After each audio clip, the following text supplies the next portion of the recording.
Muy bien. Vamos a continuar hablando, hermano, del tema el poder del silencio. Diga conmigo, el poder del silencio. Una vez más diga, el poder del silencio. Bueno, mire, la semana pasada empezamos a hablar sobre este tema, el tema del poder del silencio o del silencio. Y como le digo, es complicado hablar de este tema. Es complicado, es de alguna manera confuso, porque, y no solamente eso, hasta polémico, por todo lo que implica esta palabra. Pero si entendemos lo que significa esta palabra, el poder del silencio, el beneficio, pero sobre todo el propósito que hay detrás del silencio, en realidad, hermanos, nuestras vidas van a ser bendecidas y van a ser edificadas y nuestra fe va a ser fortalecida. La semana pasada vimos el silencio de Dios. Vimos que cuando el Señor Jesucristo clamó al Padre, el Padre guardó silencio, cayó por amor. Él guardó silencio. Y vimos todo eso la semana pasada. Pero hoy vamos a ver el silencio de Jesucristo. La semana pasada vimos el silencio de Dios el Padre. Hoy vamos a ver el silencio de Jesucristo. Ahora, como le voy a repetir, el silencio en la Biblia es un tema complejo, desconcertante, que si no lo entendemos, en realidad puede afectar nuestra fe. Puede afectar nuestra fe. Y siempre que Dios guarda silencio, hay un propósito, hay una intención, hay una razón por y para lo cual Él guarda silencio. Pero todo tiene que ver con la fe. Por eso, mire, aunque no siempre podemos entender las razones, las causas, los motivos detrás del silencio de Dios, detrás del silencio divino, podemos confiar plenamente que Dios tiene el control absoluto de todas las cosas, aun cuando no lo entendamos. Ahora, mire, el silencio en realidad es algo que tenemos que saber interpretarlo, tratar con él, como dicen los puertorriqueños. Tenemos que aprender a bregar con el silencio, a tratar con el silencio, porque es molesto, es muy molesto cuando hablamos con una persona y esa persona no le responde. Es molesto. En realidad es frustrante cuando a esa persona le hacemos una pregunta, que esa pregunta necesita una respuesta, necesita ser contestada y lo más pronto posible, y sencillamente la persona nos deja en pausa y nada más. En realidad se despiertan en nosotros sensaciones o emociones, impotencia, enojo, tristeza, frustración, cada vez que alguien no nos responde una pregunta.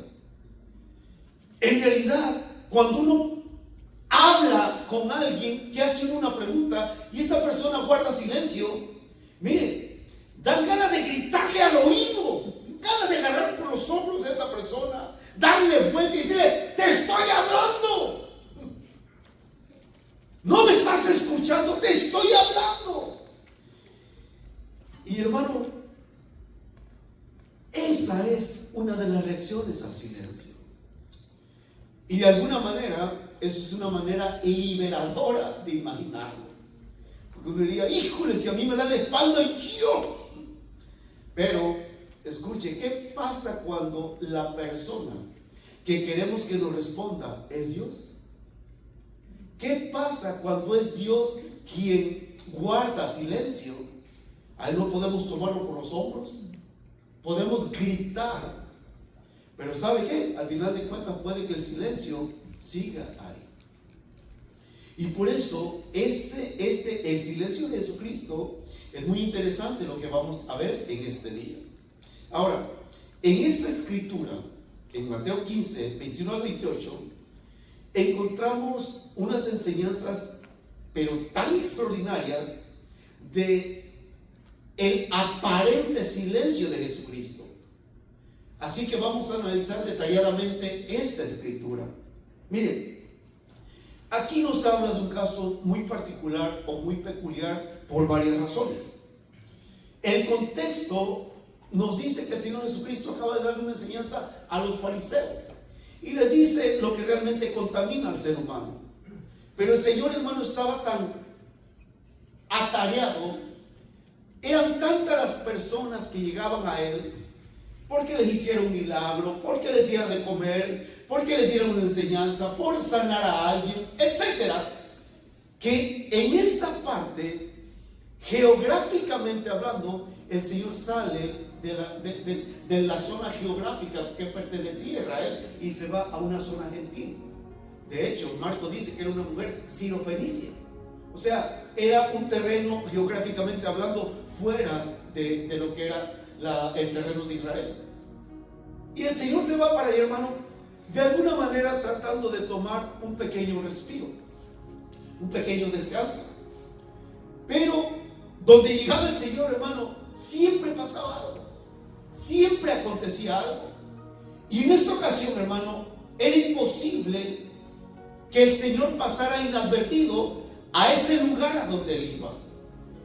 Y lo interesante, hermano, es que cuando el Señor llega ahí al lugar donde llegó, usted lo puede leer en el verso 21 en adelante, dice: saliendo de ahí se fue a la región de Tiro y Sidón. O sea, se llegó a esa zona geográfica.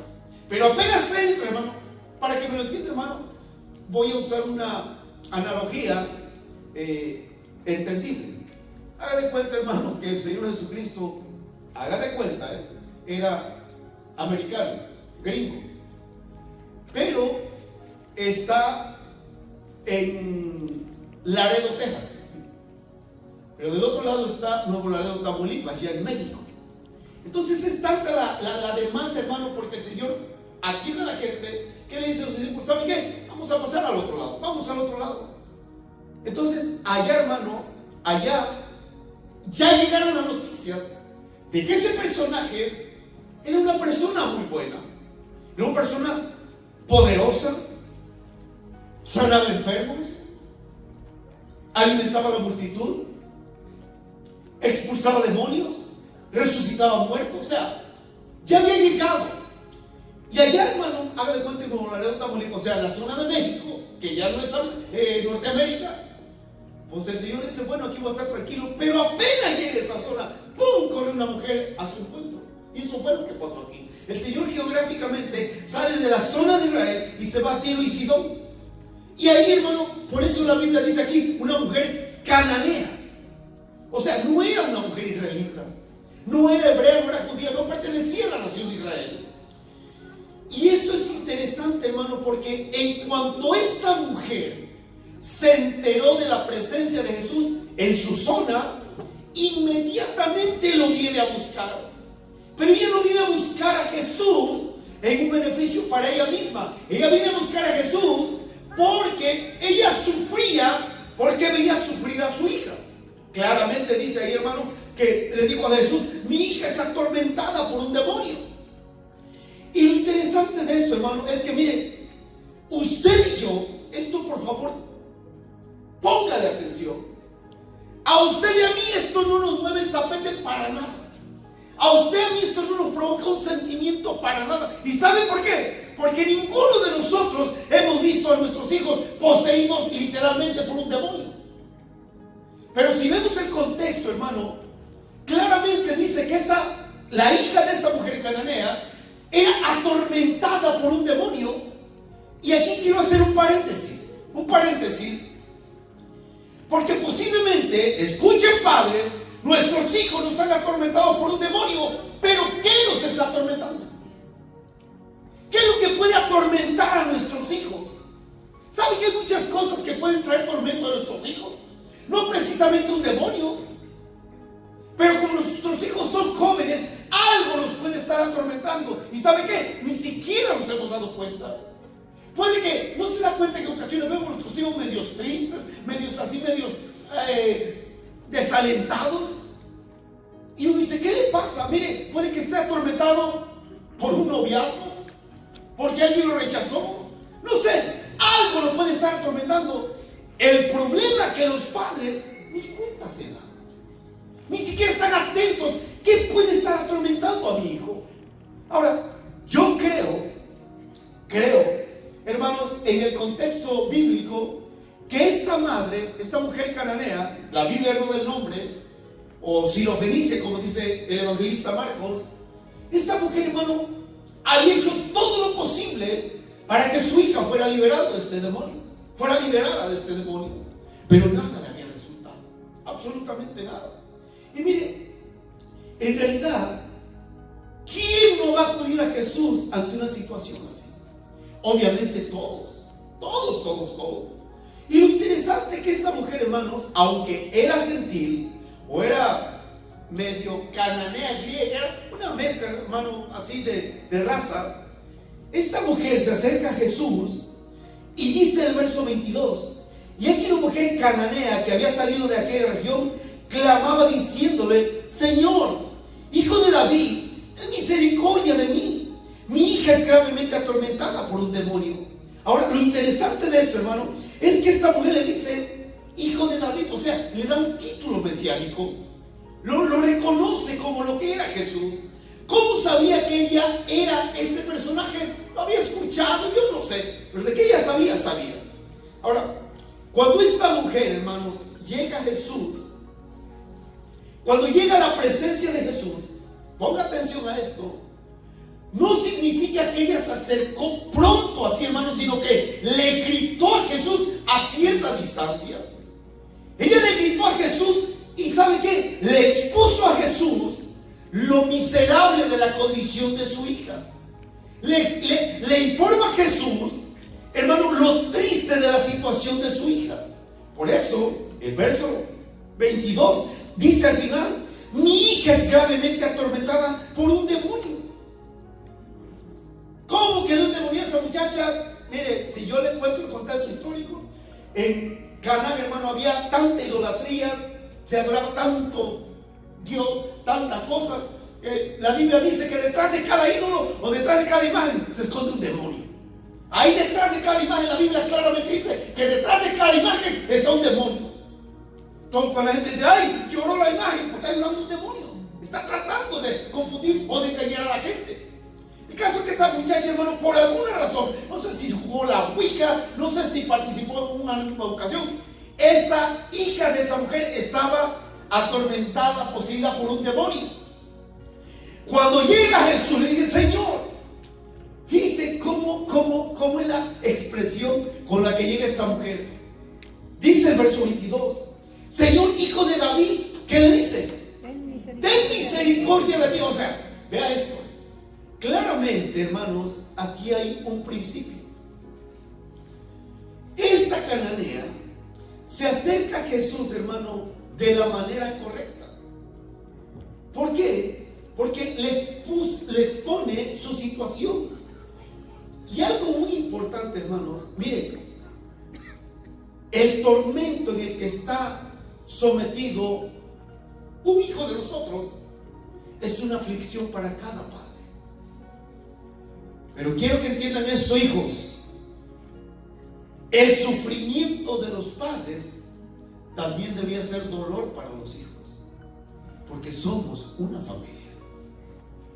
Y hay veces que los hijos no se dan cuenta o no quieren reconocer que los padres también están sufriendo por causa del dolor de ellos. Entonces, esto es recíproco. Pero interesantemente, esto es tremendo. ¿Por qué?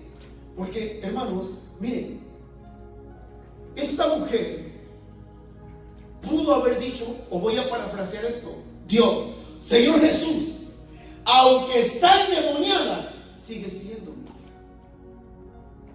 Y le digo algo: aun cuando su hijo, mi hijo, nuestros hijos hayan cometido un error, siguen siendo nuestros hijos.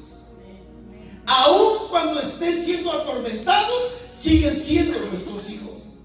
Aun cuando estén pasando por un sufrimiento, siguen siendo nuestros hijos. La pregunta es: ¿qué vamos a hacer para que ellos sean librados de ese tormento? Y quiero poner algo que no nos va a gustar, pero quiero que sepa que en muchas ocasiones el tormento al que están sometidos los hijos es por causa de los padres. pleitos entre esposos, pleitos entre cónyuges, descontento entre los cónyuges. Y no hay cosa que infunda más miedo, más temor, más inseguridad a un hijo que oye la palabra divorcio o separación. Eso, hermano, afecta las fibras más íntimas de cualquier hijo. Ahora, no estoy diciendo que, hermano, no estoy diciendo que eso no es posible, pero el punto es ver qué es lo que le está causando dolor a los hijos. Y por eso, ¿sabe qué? Deberíamos preguntarnos, ¿no será que mis acciones, mis actitudes están provocando tormento, dolor en mis hijos?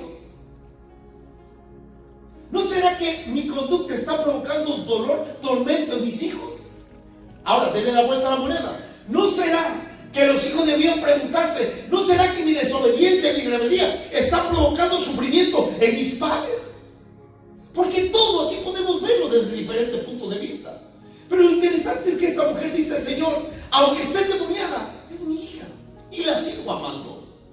La sigo amando. Y es tremendo, hermano, porque mire, las peores aflicciones que puedan atormentar a alguno de nuestros familiares no disuelven los lazos sanguíneos o los vínculos que tenemos, por mucho que lo niegue la gente. O sea, tu padre o tu madre pudieron haber sido los peores, pero ¿sabe qué? Nunca dejarán de ser tu padre o tu madre, aunque te duela, aunque no te guste. Y aun cuando nuestros hijos se hayan equivocado lo peor, ¿sabe qué? Nunca dejarán de ser nuestros hijos. Ahora, escuche, hay muchas cosas que unen a las familias. Por favor, escuche esto.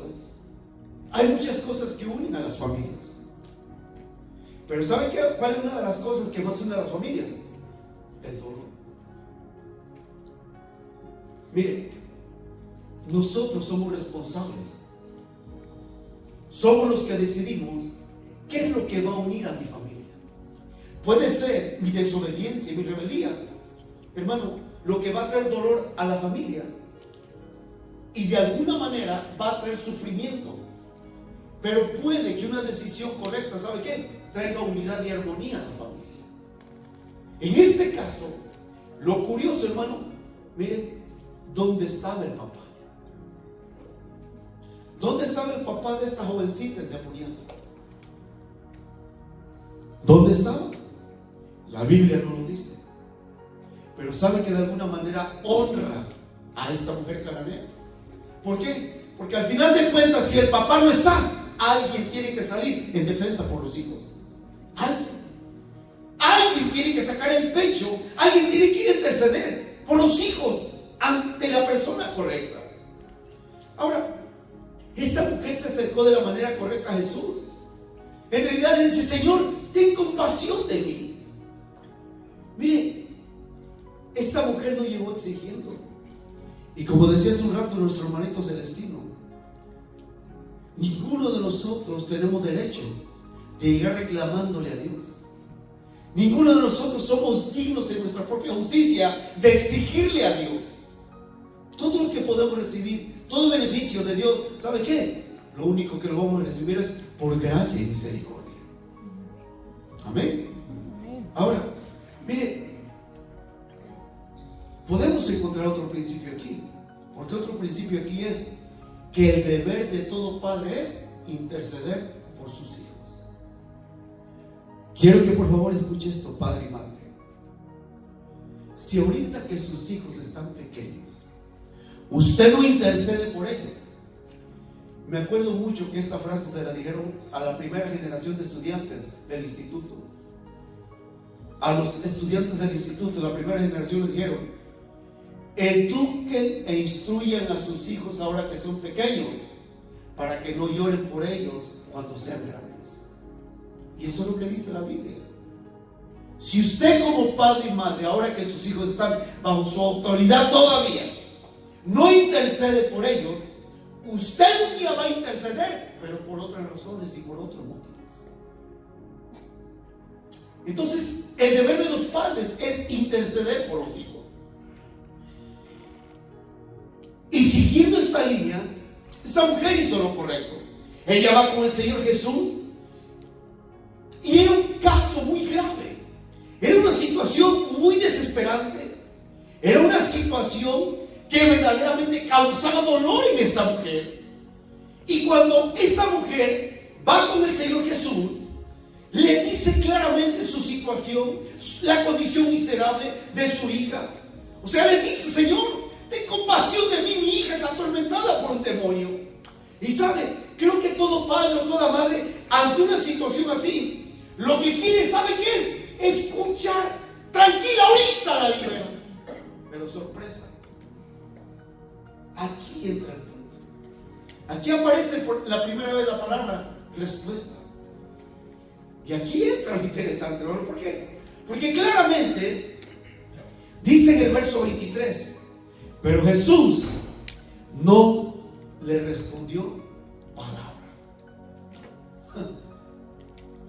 O sea, guardó silencio Jesús. Mire, yo me hago esta pregunta: ¿qué hubiéramos hecho usted y yo?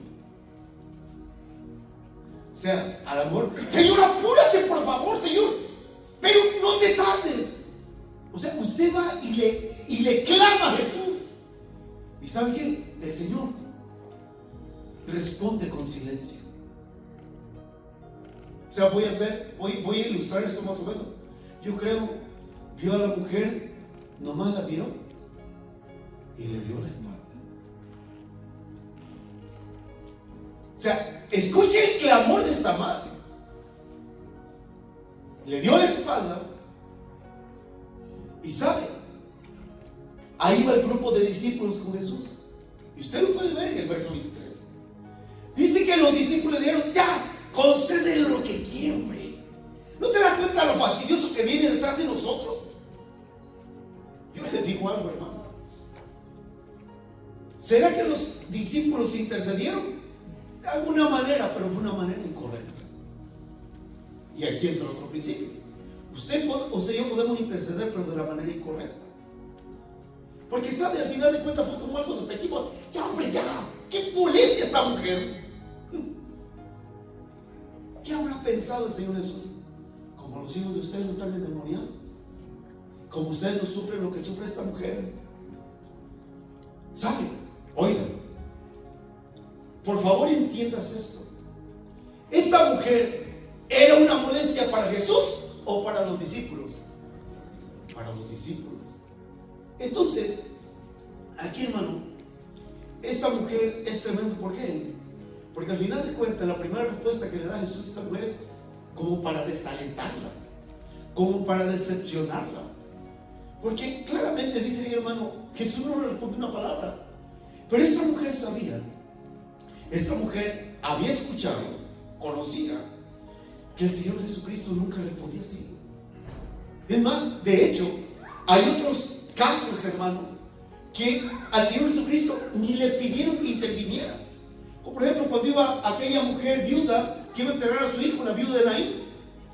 Miren, ahí se encuentran dos grupos de personas. Uno que llevaban la muerte y el otro que llevaba la vida, que era Jesús. A Jesús no le pidieron que interviniera. Dice que cuando vio la multitud y a esa madre llorando, él dijo: joven, a ti te digo, levántate. O sea, ahí no le pidieron nada a Jesús. Pero en este caso, esta madre cananea dijo: ten compasión. Pero sabe, Jesús la ve, le da la espalda y sigue caminando. Y es cuando los discípulos dicen: oye, es molesta esta mujer, concédele ya su petición para que se vaya. Miren, vamos a leer el verso 23. Dice: pero Jesús no le respondió palabra. Entonces, acercando a sus discípulos, le rogaron diciendo: despídela pues, da voces tras nosotros. Se lo voy a leer en la versión internacional. Dice: Jesús no le respondió palabra. Así que sus discípulos se acercaron a él y le rogaron: despídela, porque viene detrás de nosotros gritando. Mire, viene detrás de nosotros, ¿cómo? Gritando. ¿Y qué gritaba? Libera a mi hija. Ahora, escuche, Jesús guarda silencio.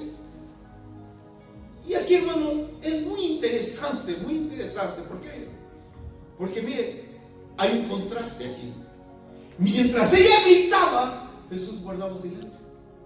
Esto es un contraste o una paradoja, algo contradictorio. Pero la pregunta es, ¿en realidad Jesús era indiferente o Jesús estaba haciendo algo? Obviamente, Él estaba preparando algo. Pero mire, hermano, interesantemente, ¿cómo podemos interpretar dos cosas? El silencio y la actitud de Jesucristo. ¿Cómo debemos interpretar el silencio y la actitud como de indiferencia a este clamor, al clamor de esta madre? Porque Jesús la oye, la ve y sigue caminando, le da la espalda. Y la otra aplicación es, ¿cómo hubiéramos respondido usted y yo?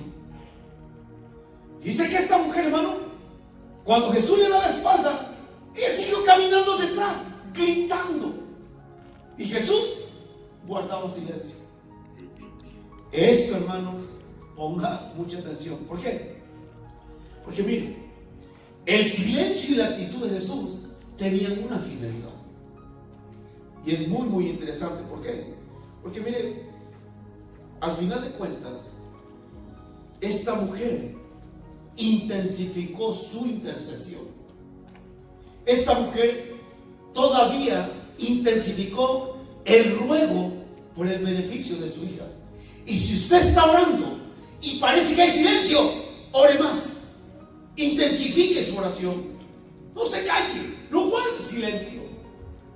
Porque le digo algo, si no clamamos ahorita que todavía no llega la cosa fuerte, cuando llegue lo fuerte es cuando vamos a estar clamando. Por eso en Lamentación le dice, toda madre piadosa levanta a medianoche su clamor por sus hijitos para que no sean afectados.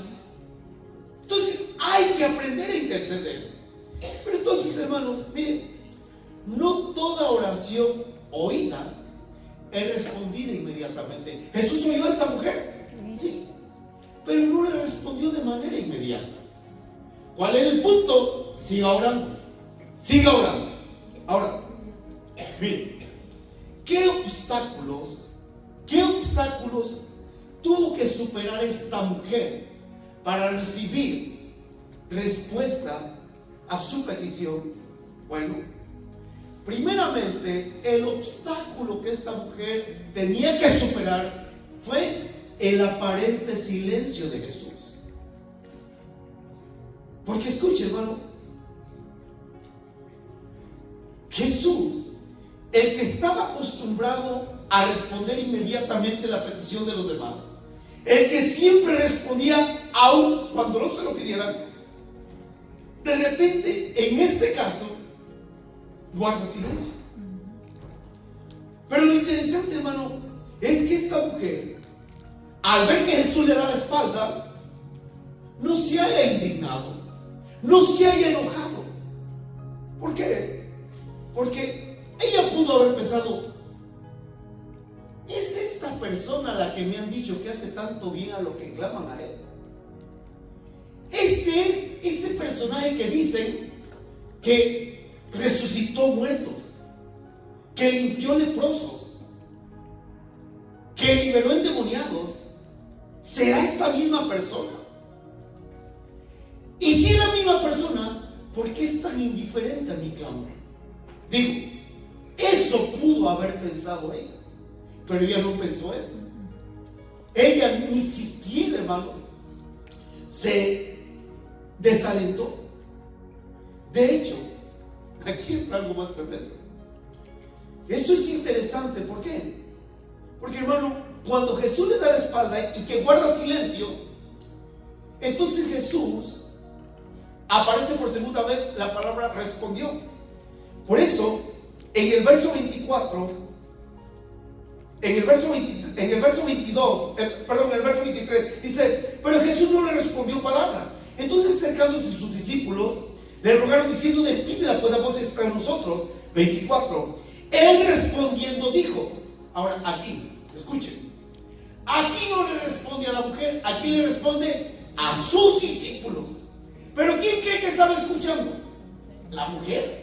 Ahora, no le responde a la mujer, le responde a los discípulos y dice una frase que también desalentaría. ¿Qué dice Jesús? No soy enviado a esta gente, soy enviado a la nación de Israel. Oiga, otra bofetada con cariño, con ternura. Primero le da la espalda, y después, cuando oye que los discípulos dicen, ya despide el hombre, mira, viene gritando ahí, Jesús ve a sus discípulos, ¿sabe qué? Yo no he sido enviado a esa gente, he sido enviado a la nación de Israel. Ahora, oiga, esa respuesta me desalentaría aún más todavía. O sea, primero, la primera respuesta, silencio. La segunda respuesta, desprecio. Un aparente desprecio, aclaro. Un aparente desprecio. Por favor, esta frase, esta palabra aparente, téngala bien presente. Un aparente silencio, un aparente desprecio. Y sigo con la misma cuestión. ¿Qué hubiéramos hecho usted y yo? O sea, usted va allá a la White House a pedir la residencia a la ciudadanía. Y le dicen, ¿sabe qué? Le vamos a dar la residencia a puro güero, no a prietillos así como usted. Porque los güeros son los únicos que tienen derecho, porque vienen de Europa. Ustedes de los totonacas. Bueno, solo para que me lo entienda, es lo que dijo Jesús. Yo no he sido enviado a los gentiles, he sido enviado a las ovejas perdidas de Israel. ¿Sabe qué? Con todo el respeto, si usted y yo hubiéramos respondido, hermano, ¿qué como mexicanos que no le hubiéramos dicho? ¿O qué no le diríamos al gobierno, a los políticos, si nos dan una respuesta así? Y más como mexicanos, y más como jarochos. Le recordamos hasta la fantasmabuela, hermano, todo, quinta, cuarta, 1000 generaciones. Pero esta mujer oye esto, y la respuesta no se la da a ella, se la da a sus discípulos. Ahora, eso es un aparente desprecio. Y sabe, hermano, yo me rindo. A lo mejor muchos de nosotros nos rendiríamos. Pero sabe, le voy a decir algo. Lo que Jesús, uno de los propósitos por los cuales Jesús sabe lo que está haciendo, la está desafiando. Mujer, yo sé que tienes fe, no te rindas, resiste, persiste, insiste. Yo le digo a usted lo mismo, no se rinda, persista, insista, dele, pero sigamos el ejemplo de esa mujer. Porque entonces, en el verso 26, vea lo que pasa. El verso 26 dice, el verso 25, entonces ella vino y se postró ante él diciendo, Señor, socórreme. Mire, ella venía detrás de Jesús y sus discípulos. ¿Qué hizo la mujer? Creo que corrió por delante de él y cayó de rodillas delante de él, se postró y dijo, Señor, socórreme. O sea, ¿qué más humillación esta mujer? Ahora, aquí vemos dos cosas: un aparente silencio y un aparente desprecio.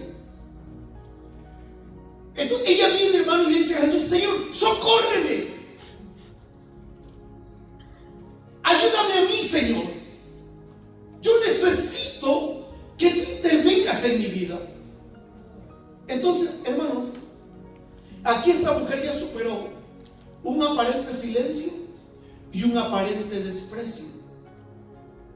Pero, escuche, cuando esta mujer viene ante Jesús y se postra delante de él, ella le dice, Señor, socórreme o ayúdame, como dice otra traducción. Pero mire, ya había un aparente silencio, ya había un aparente desprecio, y ahora parece que viene un aparente insulto. Porque vea lo que dice el verso 27. Dice, el 26.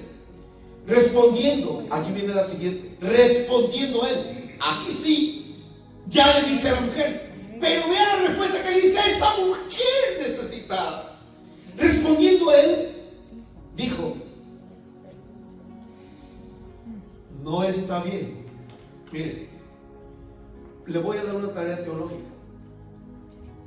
Busque en los 4 evangelios cuántas veces Jesús dijo, no está bien. Y si usted encuentra más de una vez, por favor, compártamelo. Compártame esa cita.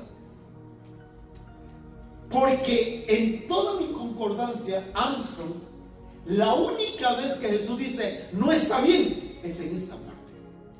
O sea, vean que le estoy pidiendo ayuda para aumentar mi conocimiento. Pero Jesús le dice, no está bien. ¿Qué es lo que no estaba bien? Sigamos leyendo. Dice, no está bien tomar el pan de los hijos y echarlo a los perrillos. Ahora, ¿quiénes eran los hijos? Los israelitas. Ella no era israelita, era cananea. Ahora, aquí aparece el aparente insulto. Primero, el aparente silencio. Segundo, el aparente desprecio. Y tercero, el aparente insulto. Porque al final de cuentas, hermanos, lo que el Señor le está diciendo a esta mujer, ¿sabes qué? No es bueno que las bendiciones que le pertenecen a Israel se las den a los gentiles. Ojo a esto, ¿eh? Aquí hay una sabiduría tremenda. No está bien. Ahora, la pregunta, y otra vez, ¿qué hubiera hecho usted y yo? Mire, sobre todo como latinos somos bien raros, somos bien complicados. Mire, ¿qué hubiera dicho usted? Me dijo perro, me dijo perrilla. No, ¿sabe qué? Nos desconvertimos y le damos una recia. Pero el punto es este. Y aquí viene lo complejo. ¿Sabe que en ocasiones no es lo que se dice, sino cómo se dice? Mire, suponga, un ejemplo. Hay un boxeador que se llama Isaac Cruz, mexicano. ¿Sabe cómo le dicen? El pitbull. Al final de cuentas, ¿qué le están diciendo? Perro.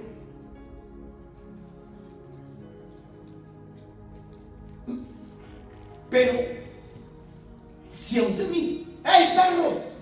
Mire, les digo algo. Como mi hijo está al frente y es director de Magic City Soccer, allá en el centro, el otro día yo fui y hay argentinos, hay de toda la nación. Pero ¿sabe cómo se gritan ahí? ¡Hey, perro! ¡Suéltalo, perro! Y yo, a la mecha. Así se habla. Bueno, así se habla. Pero ¿qué pasaría si a nosotros nos dicen así? Uy, hermano, olvídense, nos convertimos. Pero cuando nosotros, hermano, o sea, somos de alguna manera inteligentes o sabios, ¿sabe? Imagínense, ¿qué sentiría usted si le dicen, ¡hey, Rottweiler! ¿Sabe lo que es un Rottweiler? Esos perros alemanes, hermano. O que le dicen, ¡hey, dogo argentino! Bueno, argentino no, porque argentino es una ofensa, pero el dogo, hermano, es un perrazazo.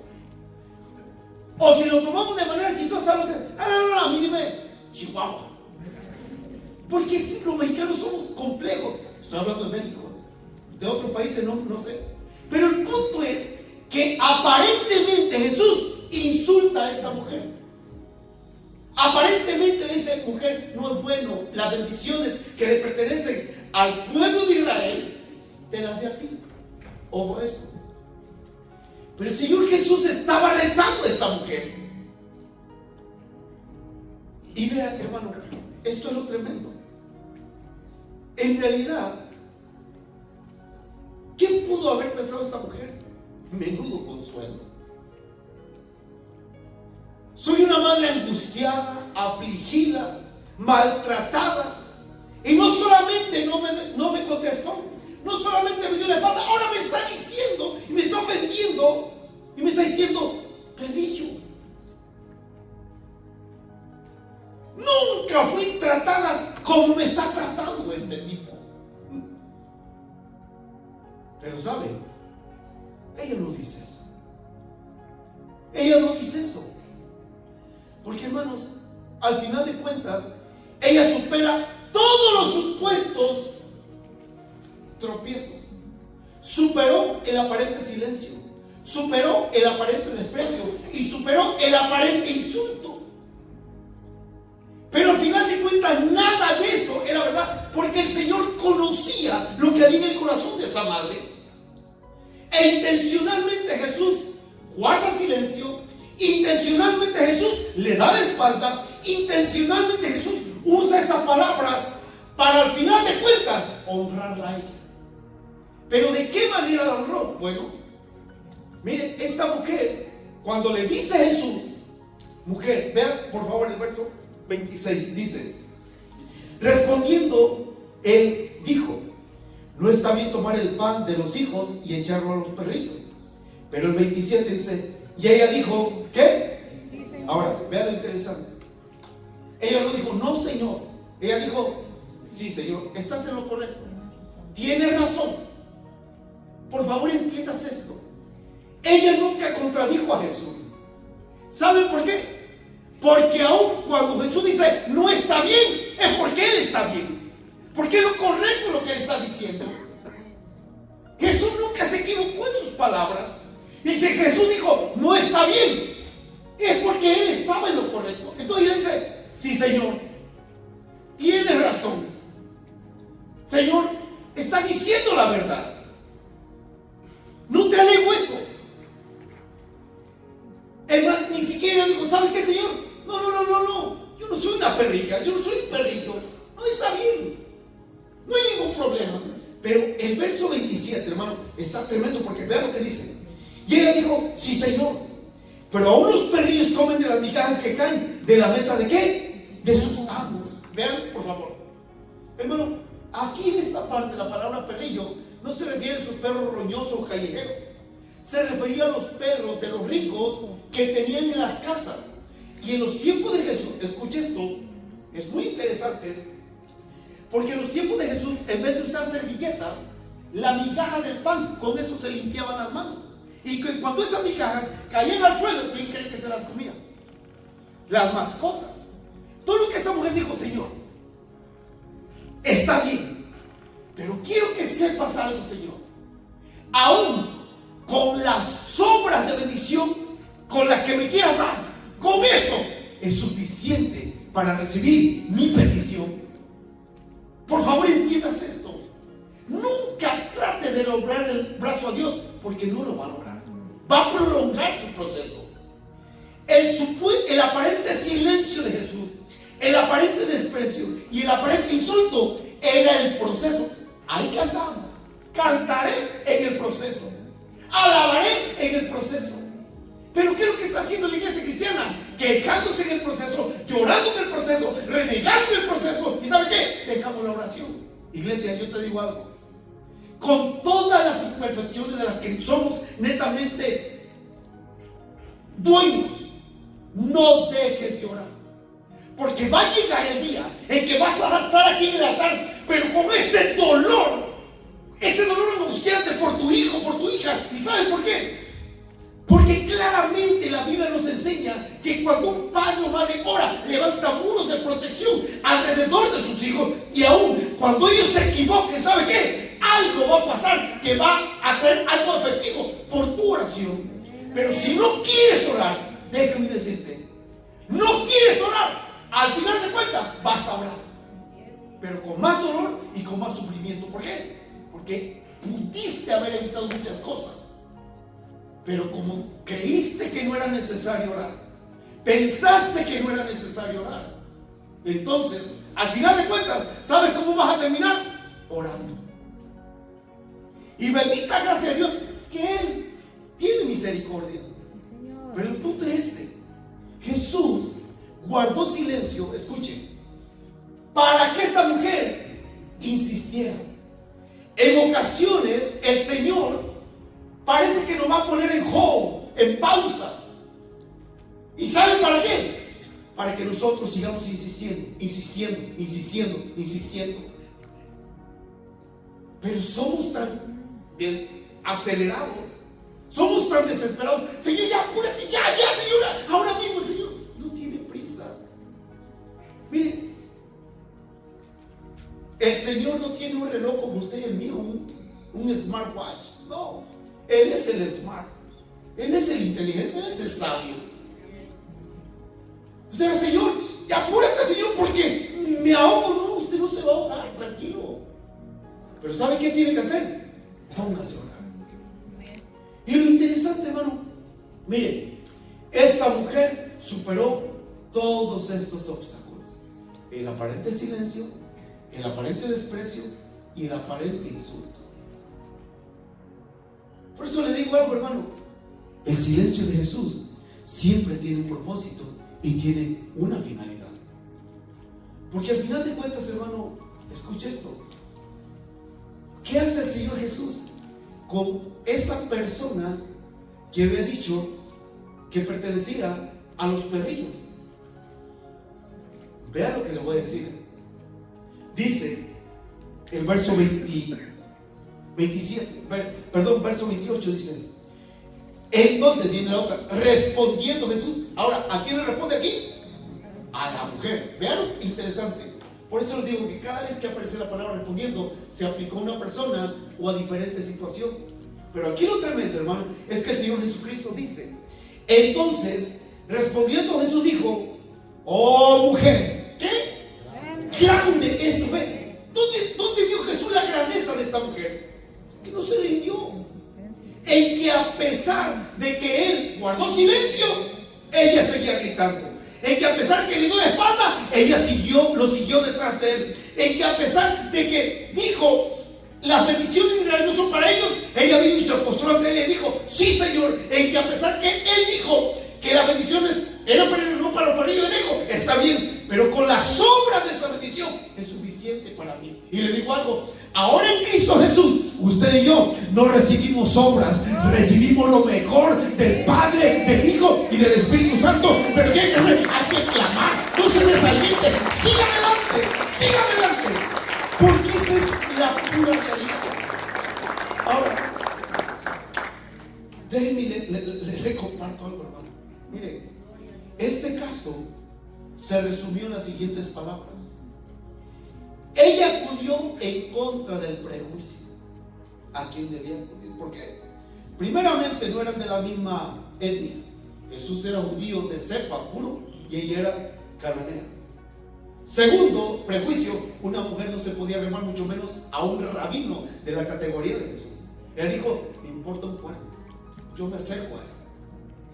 Segundo, escuche esto: ella, hermano, contra el silencio perseveró. Cuando Jesús le dio la espalda, ¿qué hizo? Y ella siguió gritando.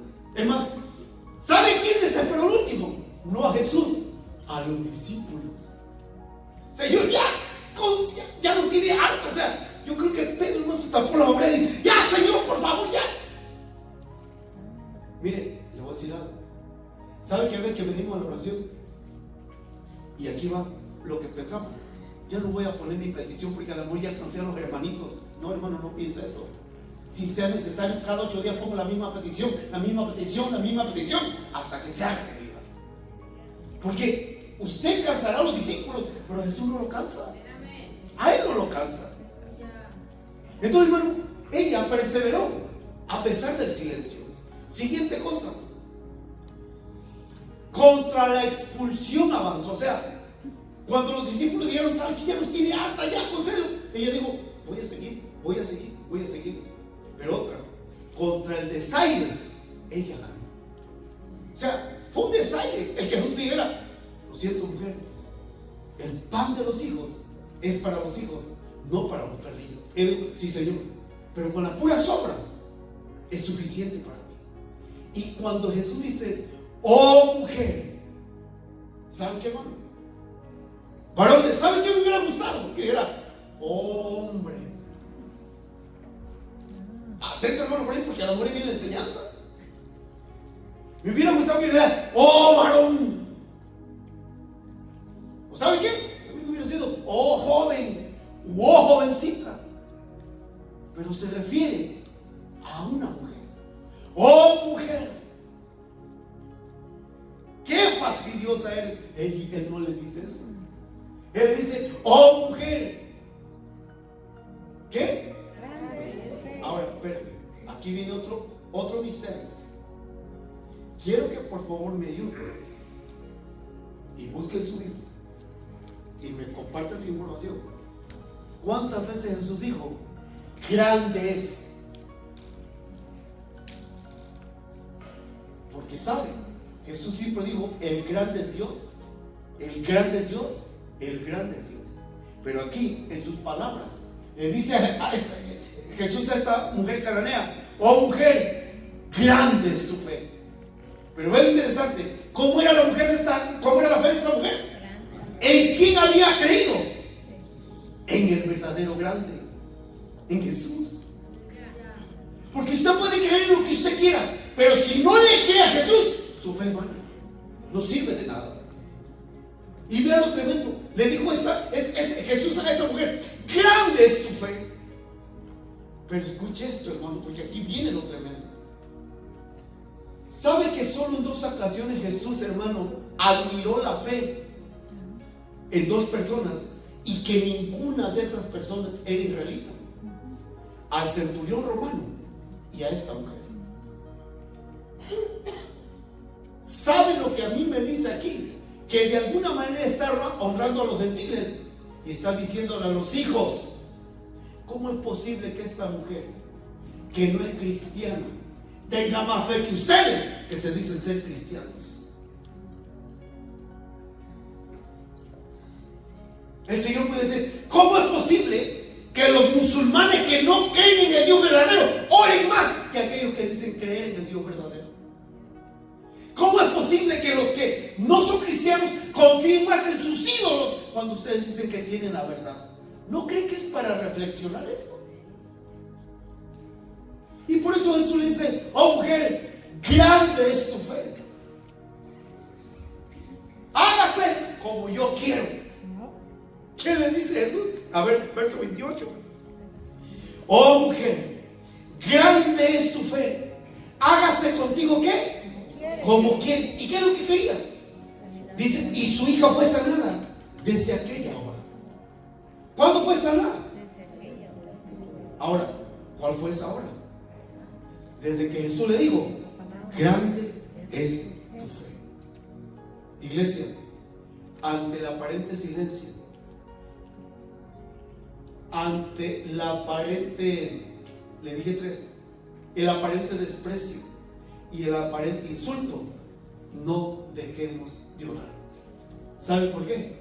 Porque el Señor va a responder en su tiempo perfecto. Miren, ¿sabe qué? Escuche esto.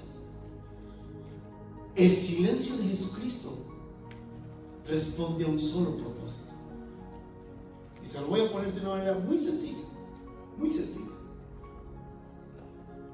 ¿Qué pasaría si usted va con una persona y usted empieza a hablar con esa persona y esa persona empieza a hablar con usted a la vez? No hay comunicación. ¿Sabe por qué guardó silencio Jesús? Porque quería escuchar a la mujer. Al final de cuentas, el aparente silencio de Jesús, ¿sabe qué es? Ok, quiero escucharte. Quiero escucharte. Por eso, hermano, de hecho, ese es el siguiente tema que les van a predicar aquí. El silencio del ser humano. ¿Saben por qué? Porque hay personas, hermano, que no hablan. Perdón, que hablan tanto que no dejan hablar a los demás.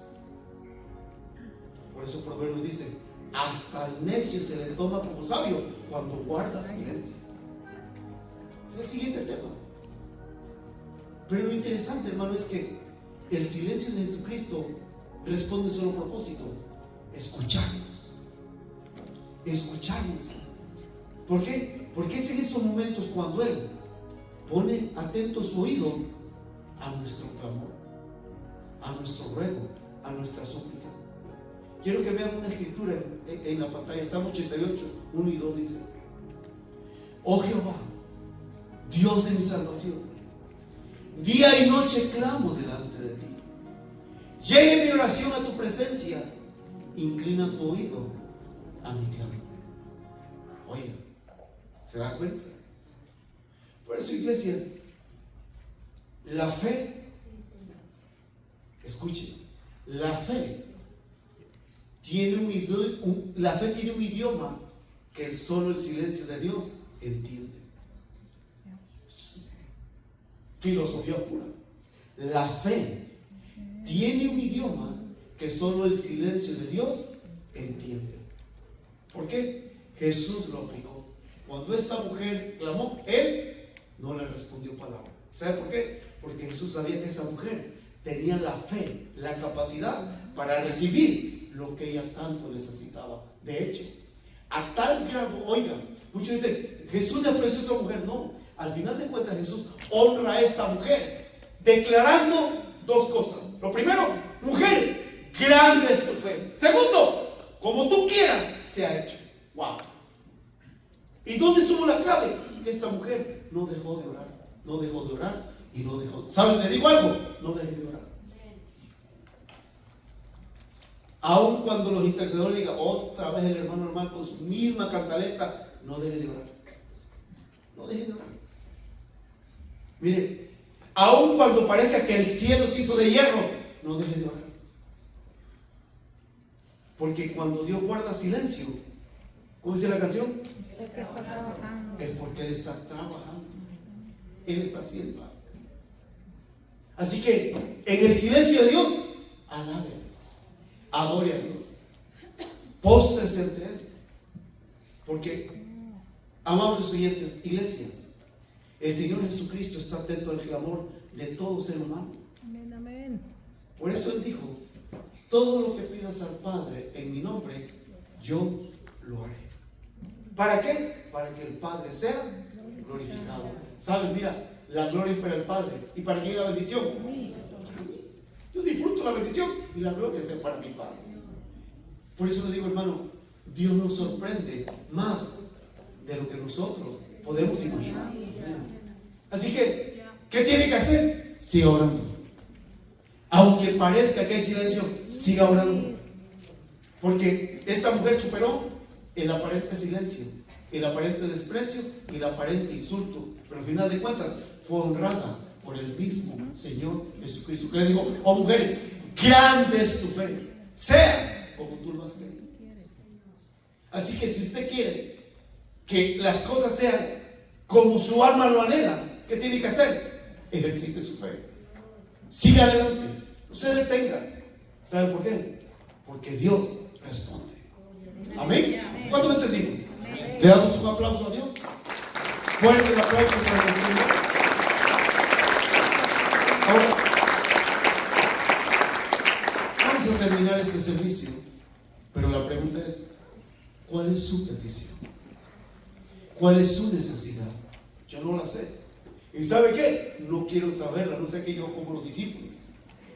Pero ¿qué tal si sí, con amor le digo: Señor, concede la petición a mi hermano, a mi hermana? ¿Ah? Así que, ¿cuál es su petición?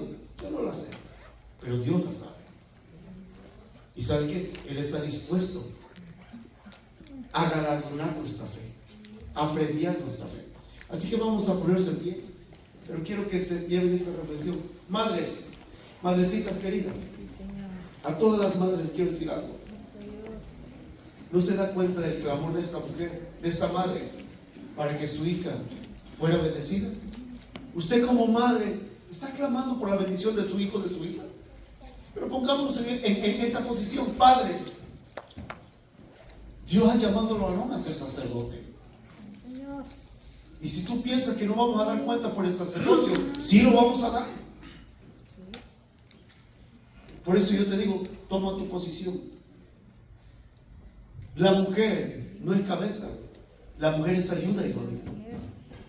Así que tú y yo como varones tenemos que tomar nuestra posición. Y no una posición religiosa, sino una posición que sabemos que es la que nos corresponde. Así que, ¿cuál es su petición? Yo no la sé, pero el Señor la sabe. ¿Y saben cuál va a ser la palabra que usted reciba? Oh, hijo mío, hija mía, grande es tu fe, sea como tú lo has querido. Pero ¿saben qué tenemos que hacer? Clamar a Él. Así que, si usted quiere venir a este altar, venga y haga su